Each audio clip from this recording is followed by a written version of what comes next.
learn something about taxidermy? Here's the Taxidermy Tool Box, Part 1. And let us take a quick look at some of the equipment and some of the chemicals that you will have to learn.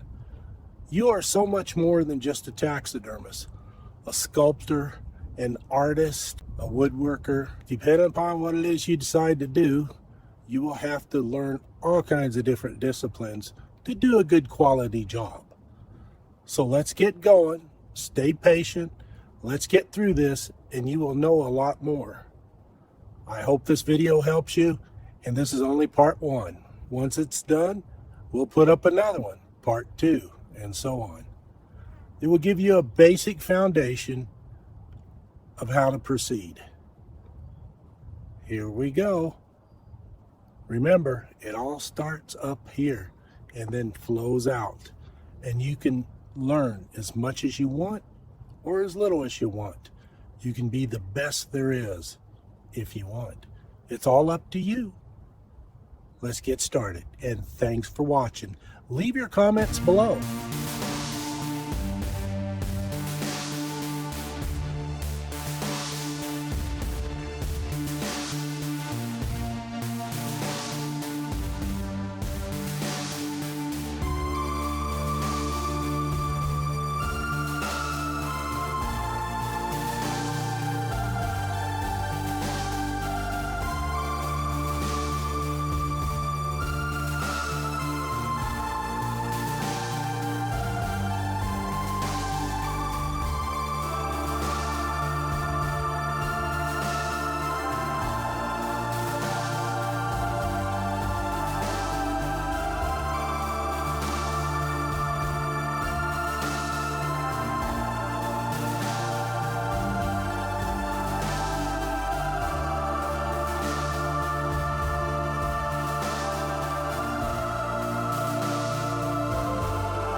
Taxidermy Tool Box. To start taxidermy and to do taxidermy in general, simple items, you don't need a whole lot of tools. Really a sharp knife, some tanning solution, and the knowledge to do what you're doing. Plus, of course, glass eyes, foam forms, etc. Now, here's a typical box I picked up well over 30 years ago. Typical fishing box. Let's see what we got in here to help you out. Some of the things we use, from popsicle sticks to syringes to needle nose pliers to levels, needles, pins, specialty knives, clamps, you name it, we have it in here. Now, as you develop your skills and pursue taxidermy as a business, as a career, you will naturally purchase more equipment, from fleshing machines to different knives, even sometime in the future, even hire on other people to help. Now, what I want to tell you is one of the most important tools that you can have is right up here, your brain. You have to have a foundational knowledge of the anatomy of the animals and always use a lot of reference material. Reference material is pictures, video, and actual models. In other words, when you take a cast of something, you can get plastic, what's it called? It's not alabaster, it's something else. But it's a hard plastic reference of an eye of a mule deer, of a white-tailed deer, of an elk, of a bear, of a caribou, of almost whatever's out there on the market, and you use that as a reference. Actual pictures. You have to know the proper procedure, which is you skin the animal out, you flesh it down, you tan the skin, you order in the correct eyes, and you go ahead and order in the correct form from the measurements that you take. That's all part of the foundational knowledge, the foundation of what you have to do. And up here, you have to learn it, have someone show you, tutelage is what it's called, and then from there you have to practice it. And you will get better because you are and will become an artist, a craftsman, a very, very knowledgeable person in the field that you choose. As far as the taxidermy tools are concerned, once you get the foundation down, you will start to use whatever it is you need to pin skin. You will need hide paste, you will need chemicals, you will need just about all of the things that you see here, plus more. When you do a lot of tanning of skins and working with skins, hides, and capes, you will probably have to spend a couple $1,000s, a little bit less, or a whole bunch more to get an actual fleshing machine. Throughout the video, I will be showing you pictures, and I will have a portion at the beginning, obviously, that you've already seen, and a portion afterward. I'm out here in a little makeshift area to make this video. You can hear the rain coming down. We've had weird weather in Colorado for several years now. Anyway, that's not the point of this video. It's about the taxidermy tool box. It starts up here and then it fans out. Now, when it comes to ears, you can use what's called ear turners, ear spreaders. This here is a small ear spreader that you can buy from taxidermy supply companies, or you can actually go ahead and make your own. You really don't need one. You can just get a piece of wood, push it up in there, because your ears will separate like this. And you just keep going and going till you can turn your ear inside out so you can flesh it down and salt it. This here is a small enough pair of ear turners that you can backpack with that. I know, everything's heavy. This is not too bad. And if you go hunting, you're backpacking in, you will need something like this if you want to take care of your trophy that you just harvested. Now, I like to use artificial sinew to go ahead and sew up the skins. It's absolutely unbreakable, and there's a lot of thunder and lightning out there, so I apologize for this, but hopefully you can hear it pretty good. Talk a little bit louder. Okay, as I pointed out earlier, just to give you an idea, you will, if it's an open mouth mount, you will be buying things like jaw sets and tongues, rubber and plastic. The eyes are glass. You have to measure the proper size. But remember that foundational knowledge of how things are accomplished. Needles, pins I should say, needles, Dremel tool, different knives I threw in here for skinning purposes. There they are.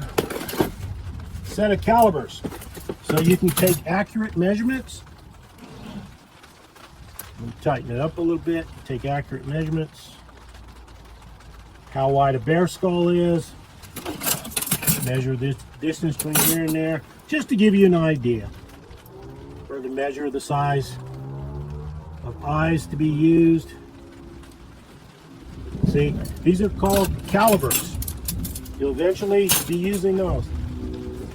Screwdrivers, staplers, you name it, we have got it. Specialty drill bits. Up in here, you're going to have, now this here is a dental tool, but the taxidermy industry has adapted this to tuck in the lip skin once you make a slot around the muzzle so you can tuck the skin up in there. Now, what I got in the habit of doing years ago was I like to use scalpels. It gets a little pricey, but you know what a scalpel is, right? Well, there you go. You can get the big blades for it, put them on there, and boy, you can just go right through a skin real quick and skin it off. Proper skinning techniques are important. All of this is things that you can read in other publications, and I'll give you a list of books to hopefully purchase and use. Videos are also included. Some of our videos that we have on our channel also shows you how to properly skin out antelope, deer, elk, things of this nature. Now, you will use Bondo, you will use paper mache, you will use epoxy, you will use a multitude of different items depending upon the job that you have chosen to do, from birds to fish to game heads to life size. There's a specialty to each one. Which one do you want to do? Just to give you an idea, I've used this here for years just to keep the basics in. I can pick this box up, go any place, and get most of the work done that I need done. Bits for the Dremel tool. Mother Nature's going to give us some trouble, huh? Over here, as far as fleshing skins go, once you learn how to flesh a skin, you have to have a fleshing knife. These here are ones that I made. I'll put some pictures up on the screen of commercial ones that you can buy, which I have at a different location here now. This here's another one that I made myself years ago. Another one. Large fleshing beam for large skins. Another one. Now the smaller ones, pieces of wood, you want to make sure when you skin out a game and then you go ahead and you flesh it down. Now, right here on this knife, this is a Lynx knife, by the way, Lynx gear. This here is a very well made spine. It's 90 degrees, real sharp, so you can get the spark, just like on this Mora. This is really sharp. You can still feel that. It's a flat 90-degree spine to get a spark, right? On your ferrocene rod. Well, what I'm getting at here is when you use wood beams to go ahead and flesh down something, you can't have the 90-degree spine. It must be rounded, because if you don't, when you go to flesh, these here are commonly referred to as bench fleshers. So you'd have your skin up through here, you kind of go up against it, maybe hold it, you'd have this bolted to your table, and then you go ahead and skinning, or fleshing I should say, coming down. If you hit a square corner, a 90 degree, you'll pop a hole in it, and then look what you've got to do. You got to make a repair. So make sure all these different fleshing beams that you will make in the time of your career, from smaller ones to larger ones to different ones, take a good idea. Pelt scraper, a lot of you trappers, you know what that is. But the knives you choose are of your own choice. You have to learn how to make a very sharp edge and use it accordingly. You can even use a little pocket knife. You don't need all this equipment, only if you pursue taxidermy. And if you pursue it to the point where you want to go ahead and mount up your own deer head, life size, what have you, then you're going to have to go ahead and start making equipment and purchasing equipment from the taxidermy supply companies. But seriously, taxidermy is a lot of work, because manual labor, machines, we have the fleshing machines to make things a little bit easier. And again, I apologize for the weather, but this video is going to continue no matter what. Now, when it comes to tools, this is a larger ear opener. They break. I broke this. I put too much pressure on it. Shouldn't have done that. Probably my fault, or it could have been a defect. I don't know. But just to let you know, equipment breaks. Now, this container here is from an old shop vac, a smaller one. The motor gave out on it. I didn't want to throw it away, so I took the top part off, threw it away, Of course, it's empty in there, cleaned it up, and it's got wheels on it. I went ahead and I put a bucket. Well, I didn't have to put a bucket. This is the actual part of the shop vac that came up. I got one of those tool pouches, put around here, and I started to put some more of the tools. That way, and I put a belt. This is a belt from what? An old Alice pack or something? Anyway, what I've got here, I put additional tools that I use, from scissors, the long pliers,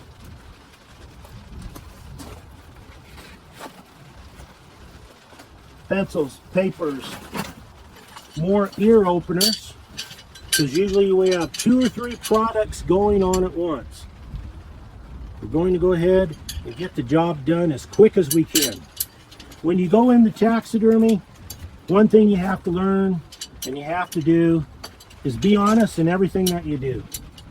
Don't take any illegal gain. Stay away from pets. Stay away from things that you are not qualified to mount. You got staple gun in here. Oh, hacksaw, hammer, measuring tape, sandpaper. When you actually get into forms, you have to go ahead, the foam forms, when you bring them in, if a customer wants a particular mount or position, you have to cut that form, reshape it, put it back together, and then shape it again, make it look real nice, and fit the specific measurements that you have. However, it's 2025 at this point in time. There are so many forms out there on the market for mule deer, whitetail, pronghorn antelope, elk, that I'm pretty sure any form that you purchase, if you take the proper measurements, is going to fit, because they're anatomically pretty doggone accurate. But this is what you're going to look forward to, because you will have the tools to flesh down and tan most skins that come into your shop, to your area, if you're not in business, things that you do. But first, what do you have to do? You have to go with that education portion of what exactly that you need to learn, and purchase the training if that's what you want to go through, and that will be costly, from $3 grand on up.